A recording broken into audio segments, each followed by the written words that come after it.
Hi, my name is Bethany, and today I want to talk to you about the concept of learned helplessness and autism. This was actually a video suggestion by one of my patrons, so thank you for that and letting me know what you would like to hear about. So what is learned helplessness? It's kind of what it sounds like. It's where someone basically learns that nothing they do matters anymore when they try to get help or help themselves. So this is a state where someone's been conditioned maybe by failure or by someone like ignoring their needs, ignoring them in general, not being able to look to people for help over and over and over and over to the point they no longer try. And in experiments, they learned this with some dogs and some electric shocks basically. And they learned that dogs conditioned to believe that everything was out of their control and that there was nothing they could do to make the shocks stop, wouldn't try to do it anymore. And then compared to dogs who hadn't been conditioned to that, they learned quickly. There was an experiment where they could just jump over this little half wall and they would be fine. The dogs who had not been conditioned jumped over just fine, because they hadn't learned that everything that they do is useless and futile. Reading about it actually concerned me a lot in the regards to children who go through ABA, because a lot of parents report that at the beginning that their child really resisted it, and then over time they didn't anymore. And while there could be a multiple amount of reasons, it's also very possible that they've been conditioned to learn that their cries for help and the things that they're trying to tell their parents or trying to tell the practitioner, their needs, all of that has been ignored to the point that they don't feel like it's worth asking because no one will help them. This is actually something I noticed and was really concerning to me in an autism group that I was a part of. One of the parents of an autistic young man said that apparently their son had been suffering from very painful headaches for a while and had never told them, and he had just kind of let it slip. And they said, well, your head hurts? And he said, yeah, but you can't do anything about it.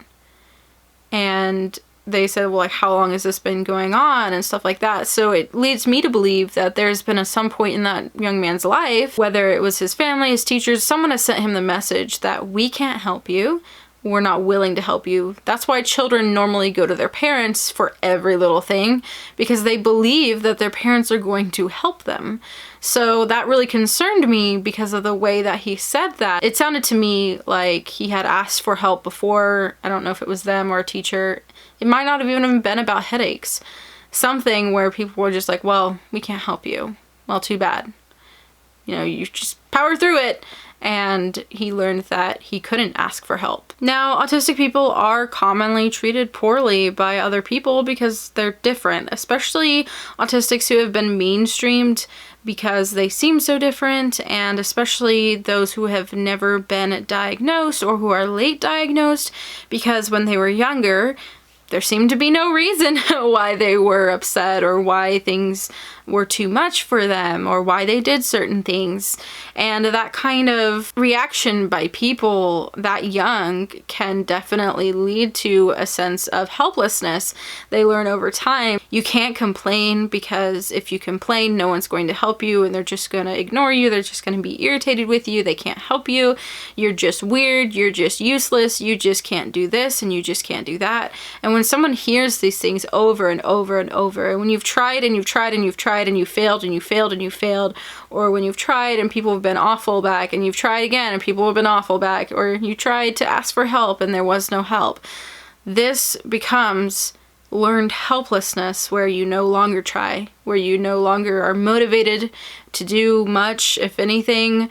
You're no longer motivated to ask for help. You don't see other people as a resource, and that's really troubling. So while this can obviously manifest overall, there's a few places I've seen it kind of manifest in autistic people, specifically to do with relationships, whether that's friendships or family relations or love interests. A lot of people will say, like, no one wants to be my friend. No one's ever gonna want to be friends with me, because they learned when they were younger all the time when they try to make friends, they were rejected. They learn that that one time or those few times that they try to engage in something as awkward as dating and being in those sorts of relationships, that they were immediately rejected, that they were just too weird and no one would love them and no one would like them. This tends to cause what you might consider a self-fulfilling prophecy. So because of the hurt, because of learning that you aren't going to get anywhere, no one's going to help you, no one's going to love you, etc.,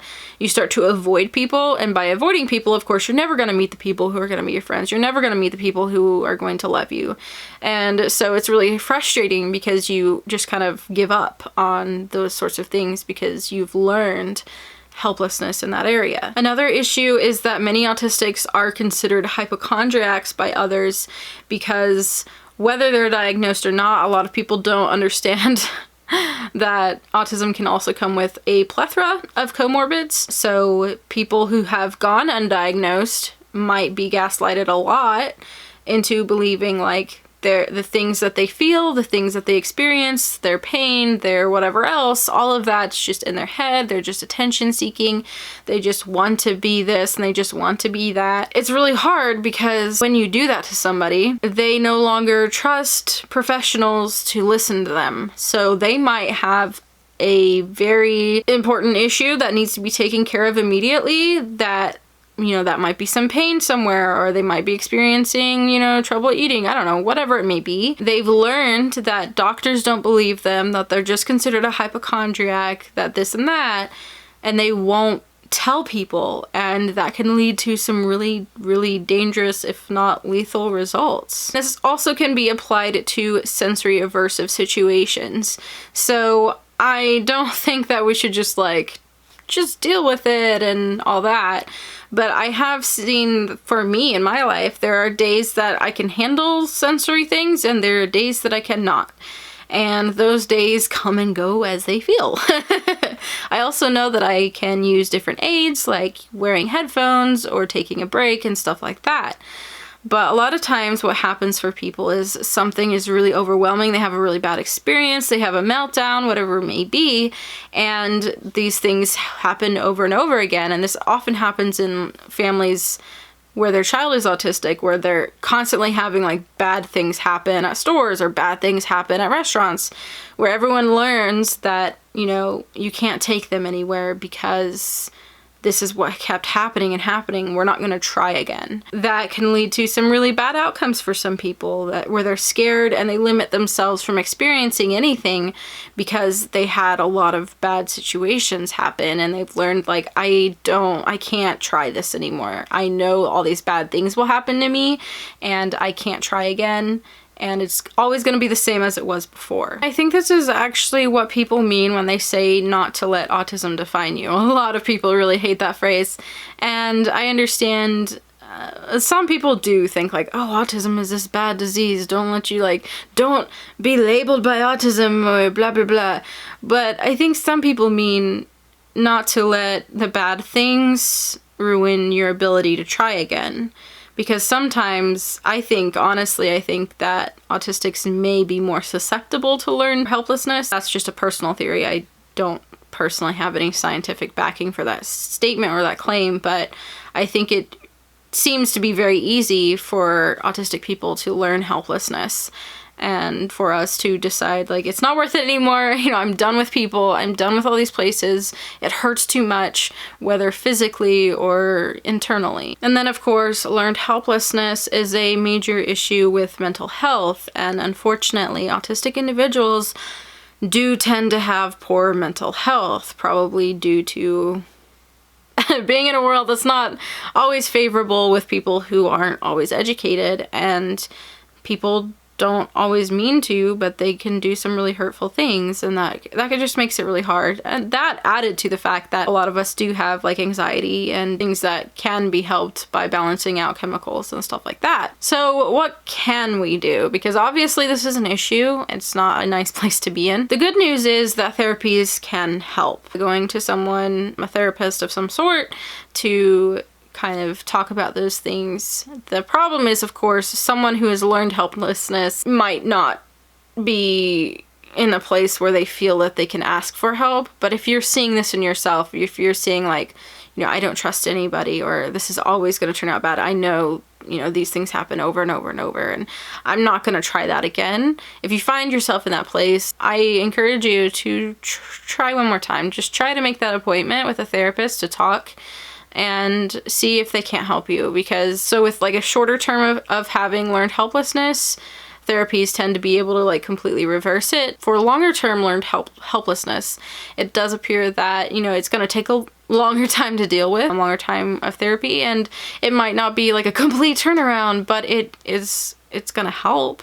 And we don't have to be in a state where we never try again because people hurt us, or we never try again because people didn't believe us. And I understand, like, that's not easy. It's not easy to try again when people have been hurtful to you. It's really not. That's part of like what I want to do, is I want to make the world a better place for people to be able to talk to their doctor, to be able to talk to their therapist, and not feel like they can't go to them because of that perpetual rejection and that perpetual failure, I guess, to get what they needed. Anyway, thank you so much for watching. If you found this informational or enjoyed it in any way, go ahead and leave a like. Let me know if you have any thoughts in the comments below, and hopefully for the patron who sent this to me, hopefully this is kind of the conversation you were hoping to hear about. Also, I do upload to this channel every Thursday at 4 p.m. Central Standard Time with autism related content, so if you're interested in that, you can hit the subscribe button. Thank you so much. I hope you have a wonderful week, and I'll see you in my next video. Bye!